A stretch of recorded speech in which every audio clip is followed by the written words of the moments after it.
Shalom amigos, ¿cómo se encuentran? Me imagino que se encuentran bien, bendecidos y por supuesto queriendo estudiar mucha enseñanza de sabiduría de Kabbalah para atraer la Geulá a todo el mundo.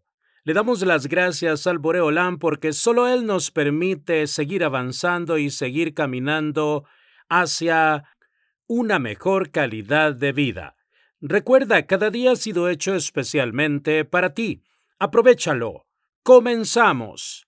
El movimiento interno dentro del Ein Sof. El gran cabalista que percibió la posibilidad de la existencia de un movimiento interno en el Ein Sof fue Rabbi Israel Saruj. Israel Saruj del siglo XVI falleció entre los años 1590 y 1610. Fue uno de los más importantes cabalistas judíos de Egipto, discípulo de Rabbi Yitzhak Luria.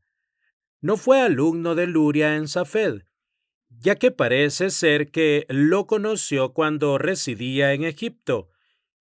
Algunos dicen que pasó un tiempo de la década de 1580 en la ciudad de Safed. Elaboró uno de los sistemas de pensamiento más originales de la Cábala, viajó a Italia y se estableció un tiempo en la ciudad de Venecia. Allí creó un grupo de mística judía importante que estudió de sus manuscritos. Fueron sus alumnos los importantes cabalistas judíos Menahem Azariah de Fano, Yitzhak de Fano y Aarón Berequías Ben Moshe de Modena. Posteriormente se trasladó a Ragusa y allí enseñó la tradición secreta del judaísmo al cabalista judío español Abraham Herrera.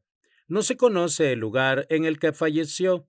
Algunos dicen que pasó a Polonia y otros que regresó a Safed para morir en el año 1602. Nuestras fuentes más antiguas sobre la doctrina del Tzimtzum muestran con claridad que Luria no establecía diferencias entre la sustancia del Ein Sof y su luz, pues el Tzimtzum tenía lugar en ambos.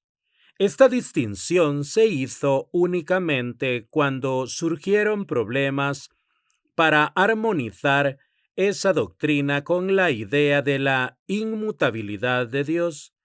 El deseo de coherencia tuvo dos consecuencias. Número 1. Una diferenciación entre la substancia del Ein Sof y su luz, esto es, su voluntad, que hizo posible argumentar que el Tzimtzum solo tenía lugar en esta última, pero no es su poseedor. Número 2. La insistencia en que el concepto del Tzimtzum no debía tomarse al pie de la letra, ya que solo tenía un sentido figurado, basado en una perspectiva humana. Estas dos ideas se pusieron particularmente de relieve en la escuela de Israel Saruj, cuyas enseñanzas sobre la materia se basaban en una combinación de la redacción que había hecho el Ibn Tabul de la doctrina de Luria con la de Moshe Yonah en su Camfe Yonah, que no menciona el Tzimtzum, sino que habla solo de la emanación de un punto primordial que abarca todas las sefirot, sin entrar en detalles de cómo llegaron a la existencia estas últimas. A esto añadió Saruj ideas originales propias que tuvieron gran influjo en la cábala posterior. Un sumario de estas ideas puede encontrarse en su libro Limudei Atzilut, atribuido más tarde a Vital. Según él, el Tzimtzum fue precedido de un proceso de naturaleza todavía más interna dentro del propio Ein Sof. Al principio el Ein Sof se deleitaba en su propia suficiencia autárquica, y ese placer producía una especie de estremecimiento, que era el movimiento del Ein Sof dentro de sí mismo. A continuación, ese movimiento de sí mismo a sí mismo dio origen a la raíz del din, el juicio, todavía combinada sin distinguirse de Rahamín, la misericordia. Como resultado de este estremecimiento, los puntos primordiales fueron grabados en el poder del din, siendo así las primeras formas que dejaron sus marcas en la esencia de Ein Sof.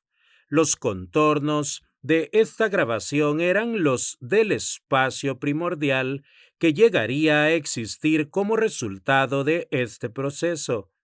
Al actuar la luz de Ein Sof desde fuera de esta grabación sobre los puntos que estaban dentro de ella, estos últimos fueron activados de su estado potencial y así surgió la Torá primordial, el mundo ideal entretejido en la sustancia del propio Ein Sof. Esta Torá, el movimiento lingüístico del Ein Sof dentro de sí mismo, recibe el nombre de Malbush, vestido, aunque en realidad es inseparable de la sustancia divina y está entretejida con esta. Gershon Sholem, Desarrollo histórico e ideas básicas de la Kabbalah, Barcelona, 1994. Todo el mundo de la Bet se encontraba y se encuentra potencialmente en el mundo de la Aleph.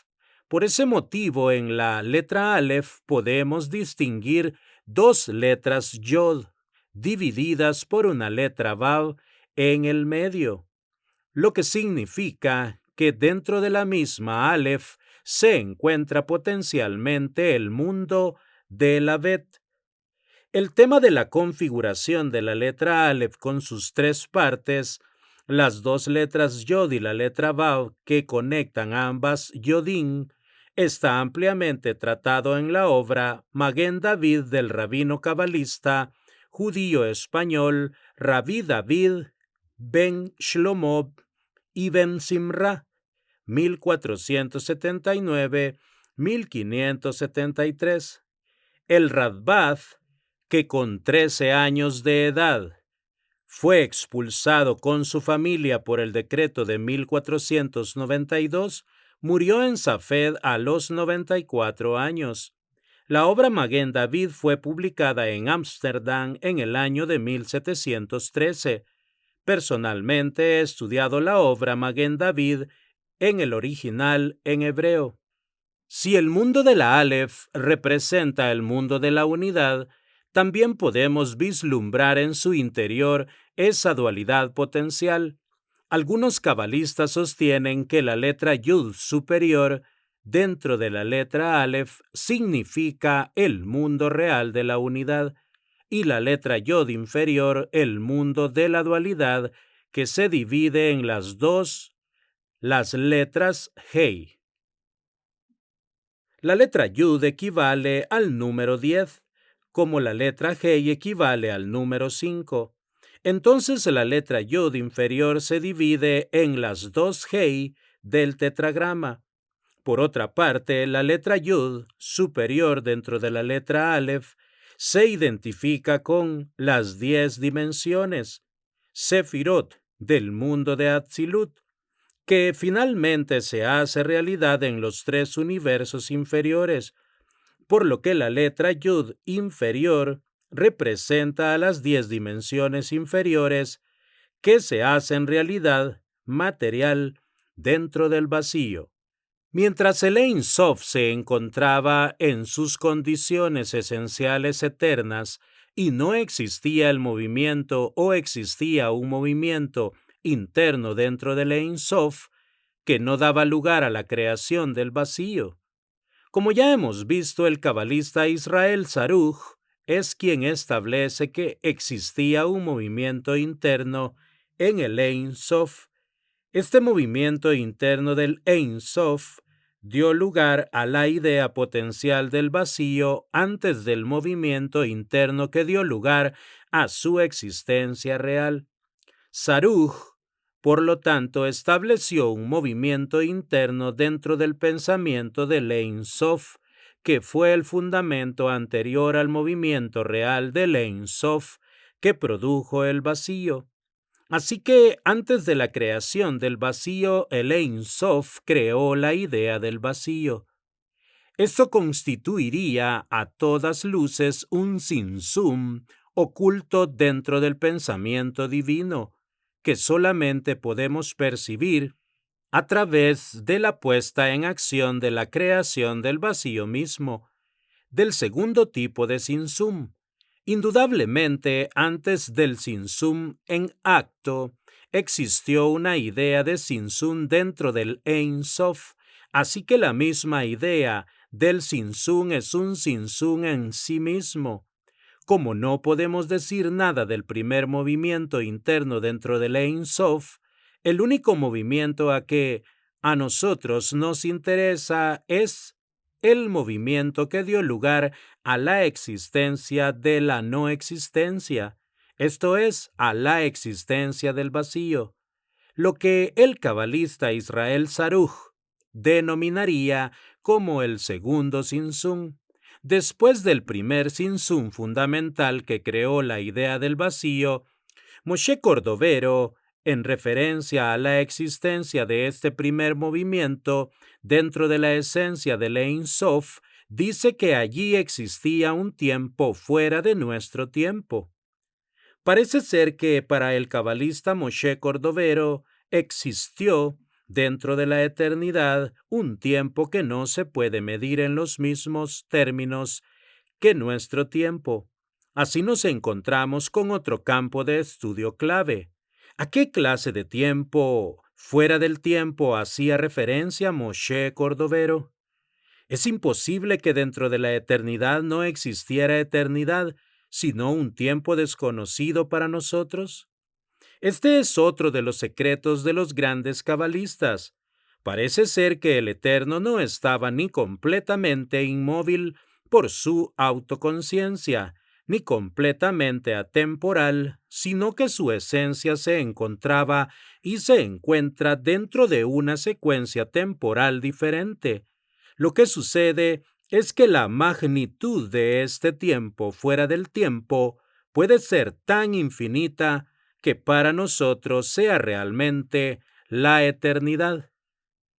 La diferencia entre los movimientos internos del Ein Sof, si es que estos existieron o existen, y el movimiento que da lugar a la creación del vacío es que los movimientos anteriores tuvieron una relación indirecta con nuestra creación material. Ya creado el vacío, lo que no sabemos es si dentro de este segundo Tzimtzum, el Ein Sof realizó creaciones anteriores dentro del mismo vacío, o si existieron otros vacíos que retornaron al Ein Sof, ya que pudieron existir otros vacíos creados para otros universos y para otras variables de tiempo y espacio diferentes de las nuestras. Nuestra temporalidad y nuestro espacio físico son dos elementos consustanciales con nuestro tipo de vacío. Por consiguiente, es posible que, con otro tipo de vacío, las variables del tiempo y del espacio sean completamente diferentes. Así pues, cambiando la magnitud del espacio vacío, automáticamente se modificarían las variables del tiempo. Es más, en nuestro propio mundo tenemos animales cuya temporalidad es diversa según su especie.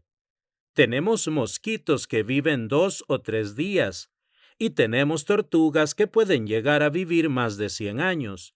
¿Cuál es el sentido de temporalidad de cada especie? Las secuencias temporales se relacionan con la resistencia material dentro de una genética determinada. Y si esto sucede dentro de las manifestaciones biológicas de nuestro mundo, imaginémonos las posibilidades temporales y espaciales dentro de otros tipos de vacíos. Como el Ein Sof lo puede todo, No conocemos todas sus posibilidades, ya que no somos capaces de pensar en términos de infinitud. Podemos pensar en términos de finitud y somos capaces de realizar avances de comprensión graduales. A veces podemos dar saltos, pero si no tienen fundamentación real, todo puede revertirse. Lo único que podemos hacer es concentrarnos en nuestra propia creación, producto de nuestro propio vacío, y si no llegamos a los límites de nuestro propio vacío, en esta etapa del acercamiento al Ein Sof, no tiene sentido especular teóricamente sobre la naturaleza de otros tipos de vacío. Asumiendo que no sabemos cuál es la naturaleza del vacío donde fue construida nuestra propia creación. Este es el primer secreto que deberíamos revelar, ya que conociendo la naturaleza de nuestro propio vacío, podríamos conocer todos los condicionantes que nos predeterminan estructuralmente. Amigos, hasta aquí la lectura de este día. Hashem bendiga la obra de sus manos. El Boreolam mande Parnasá Tová a sus mesas, tanto espiritual como materialmente, y que la luz de la Torá ilumine sus rostros. Hasta la próxima, con la ayuda del Boreolam.